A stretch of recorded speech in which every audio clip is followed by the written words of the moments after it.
Hello everyone, this is Autogefühl again, and today I'm Thomas here with the second Thomas in the back, and the third character today in our round is a Nissan Juke, but in a very special version. And Thomas knows much about this, so tell us. Yeah. He's a well-known automotive journalist in Germany, and so you can explain us which version this is.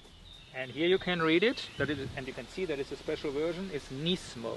Nismo is the official racing arm of Nissan Motor Company in Japan, founded in 1984. And up to now it was in charge of the worldwide motorsport activities of Nissan and of factory works tuning, so to say. So they made special, very hot versions of GTRs and Skylines and cars like that. But from last year onwards, now the Nismo has been given a new job, an additional job. And this is the first example of a new series of hot cars, but not, you know, RS type cars with 600 horsepower or 500 horsepower, but approachable cars for a wider customer base with a good price relation and a good value for money.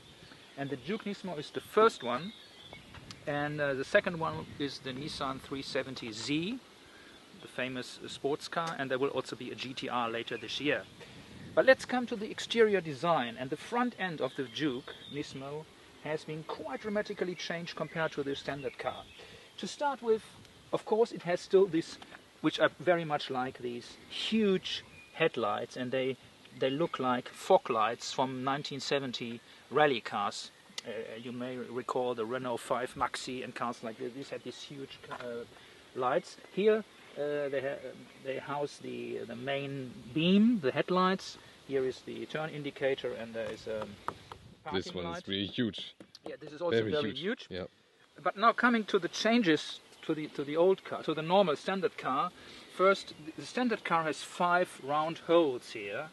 This has gone totally, and it has been changed in favor of this big air inlet here. And the meshed grille. In addition to the very nice new mesh grille, we have this lower part with the LED daytime running lights, 6 or 7 LEDs, 4 or 6, pretty nice as well. We have this white color, white and red are the house colors, so to say, of Nismo. And this red stripe reminds me a little bit of the Golf GTI. I think they have copied a little bit there, but no problem for me. But this red stripe is very important because, if you can follow me, it's stretched across the entire sideline here, across the door sill, along the door sills, which are nicely shaped, as you can see, for aerodynamic efficiency. Very nice detail, yes. Especially here, it's going outward here to lead the air away from the rear wheels and away from the bodywork. So very nice detailing here. And if you follow it to the back, you see the red stripe again here, and we have the same color theme, the white, and then this metallic gray thing here, which is shaped like a diffuser. And also this is a nice pretty detail which I like. It reminds me of a Formula 1 car. They have the same kind of fog lights. In bad weather they have to switch it on in rain and in foggy conditions.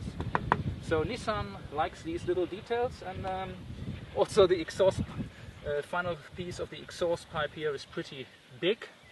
Unfortunately the sound is not very nice, but there is more to come in the future, I can promise you. The sound is very much like the normal car. And upwards, final thing to mention is the roof spoiler with the third brake light. Of course this one has been enlarged compared to the standard car as well. So it's, let's say, it looks a little bit for me like a car which comes out from a Fast and Furious computer game, or a Sony Need for Speed, Gran Turismo. Yeah, Gran Turismo, Need for Speed car. But it's still not exaggerated, it's still okay. You make an impression on the road, people turn their heads when you come across, but it's not, I don't know, like a Porsche 911 Turbo or so. It's still okay, but it shouldn't be more. Yeah, first people were saying that they don't understand the car. Even famous designers said they don't understand the car. Everyone said, "Oh, what about Nissan Juke?" and so. But actually, we've seen it works. It sells actually. Yeah, it's still the best-selling compact crossover in the European market, and now followed closely by the Opel Mokka, as we have learned recently. Yeah, the special thing on the Juke is that it's half an SUV and half a coupe. It has a little bit of off-road character because, but in this case, it's of course not an off-road car. And then they have these round shapes everywhere. Here, a little bit like a Volvo, the tail light. Yeah. And here, these lines, very curvy lines. It's like a nice woman, you know, a blonde woman. Yeah, very sensual, sexual, erotical lines. Some of them, absolutely. So that makes the charm of it, but it also is a controversy. Either you like that car or you hate it. I think there is no medium way. But as you said, at the moment it's already a success and still a success, and there's more to come. We come to that later. So, and let's find more about driving this car.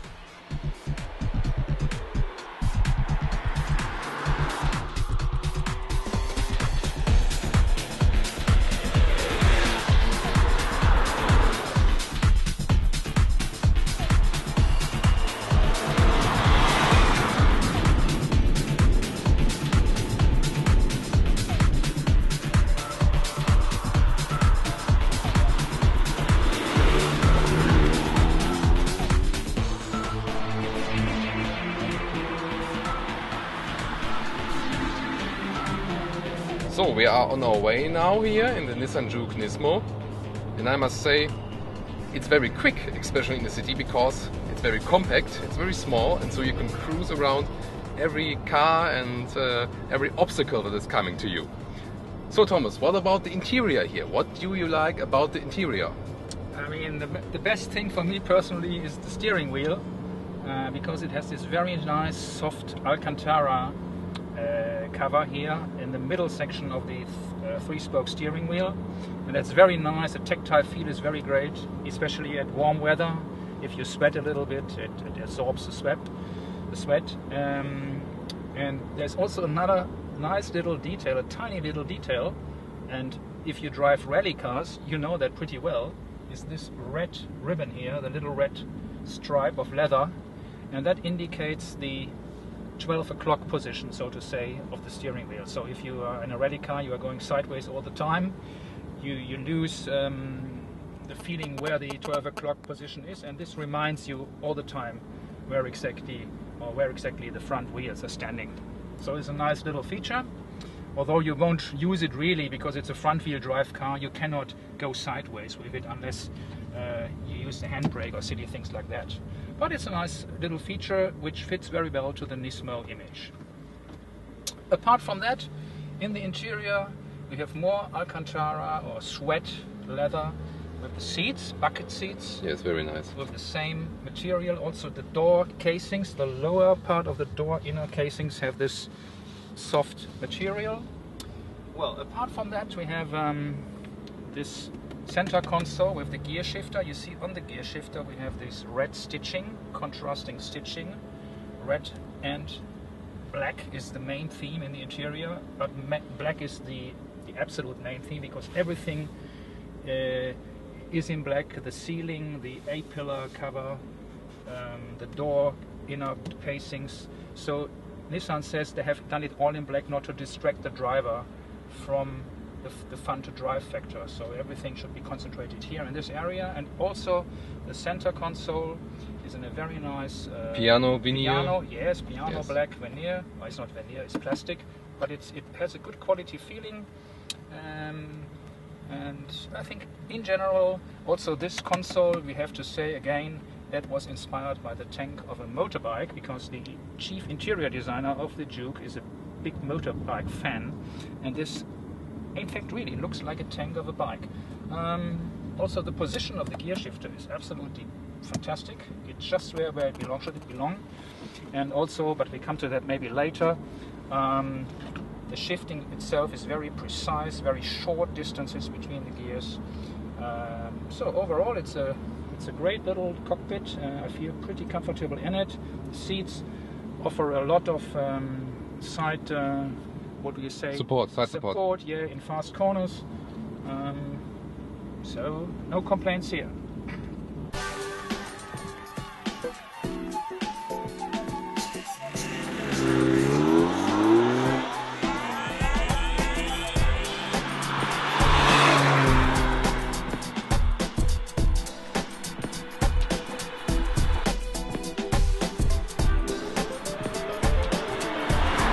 Here we'll find 1.6 petrol engine, 1.6 liter. We find it in the new Opel models, we find it with the new Kia, and also here with the new Nissan. So what do you think, why are the manufacturers using this 1.6 liter petrol engines? I think it's very much a piece of downsizing nowadays. All the manufacturers are downsizing their engines. There are Ford has a very nice 3-cylinder 1-liter engine.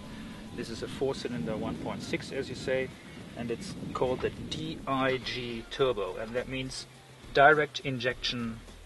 Don't know what the G is standing for actually, but it's a direct injection 4-cylinder turbocharged engine. And the standard car, it has 190 horsepower, and this has been beefed up to 200 horsepower and 250 Newton meters of torque. And that enables the car to reach a maximum speed of 215 kilometers per hour and an acceleration of 7.8 seconds from 0 to 100 kilometers. And the fuel consumption is 6.9 liters per 100 kilometers. As I said, there will be a RS version. Nissan has officially announced there will be a version with around 220 horsepower, maybe next year, then hopefully next year. Also 1.6 liter. And we have to say this car here is a 2-wheel drive car, so front wheel drive with a 6-speed manual gearbox. And there is another version which I really cannot recommend. I think I would not like it. It's a 4-wheel drive car with the CVT automatic gearbox. This is also an offer, but I would prefer the 2-wheel drive with the nice manual gearbox.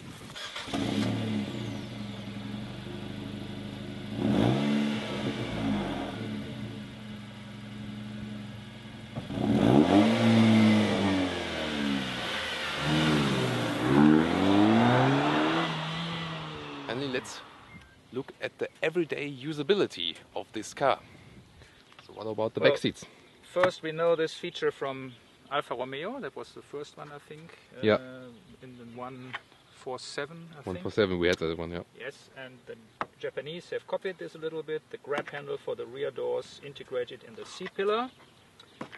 So that looks, then the car looks more like a 2-door car, but it's actually a 4-door, of course. So we open that and go inside. What is okay is that you can put your feet under the front seat frame here and the construction. This is always good. But otherwise the head clearance is of course a little bit limited. Yeah, not for tall people. Although I'm only 1.70 m something tall, so nothing for people like Hans-Joachim Stuck. Our famous racing driver. And also the rear view to the rear quarter view is very limited in the Juke. You can see these quite relatively tiny little windows here, and the C-pillar is very massive. But fortunately the car has a reverse camera, which is very helpful if you park backwards.